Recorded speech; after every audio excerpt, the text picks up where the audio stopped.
There was a king in elder days whose name is passed from memory, who ruled with wisdom over men until the shadow came to him. A ring of gold with fire bright he took into his eager hand, not knowing that the precious thing would bind him to the Dark Lord's will, and make him wraith-lord first of nine, who walks between the world of living and the realm of endless night, where no sun shines nor flower grows. In Angmar's cold and bitter halls he set his throne of iron black. No man, he said in voice of dread, shall ever bring about my fall, for I am deathless, bound by spell that mortal blade cannot break. The northern kingdom felt his wrath when armies marched from mountain hold, and forest white with towers tall became a ruin gray and cold. Through all the lands of Arna's realm his terror spread like winter storm, till Dunedain in scattered bands fled far beyond his shadow's reach.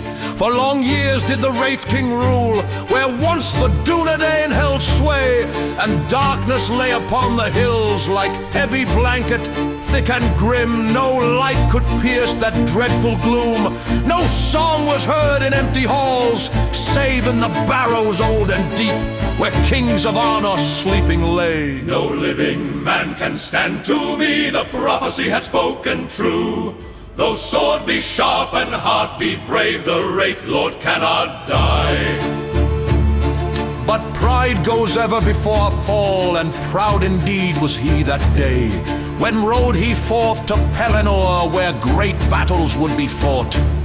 Behind him stood fair Minas Tirith, last city of the western men, its gates now broken by his will, its doom within his grasp at last.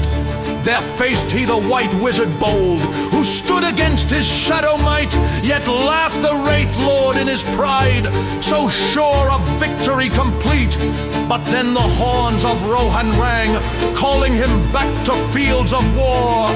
No man of woman born, he cried, can bring the Witch King low. For I am wrapped in ancient spell that death cannot undo.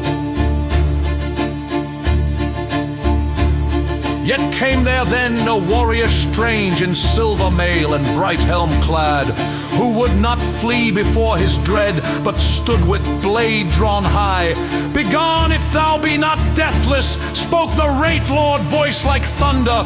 But still the figure blocked his way, still would not step aside. The helm fell down, and there revealed a shield maiden of Rohan.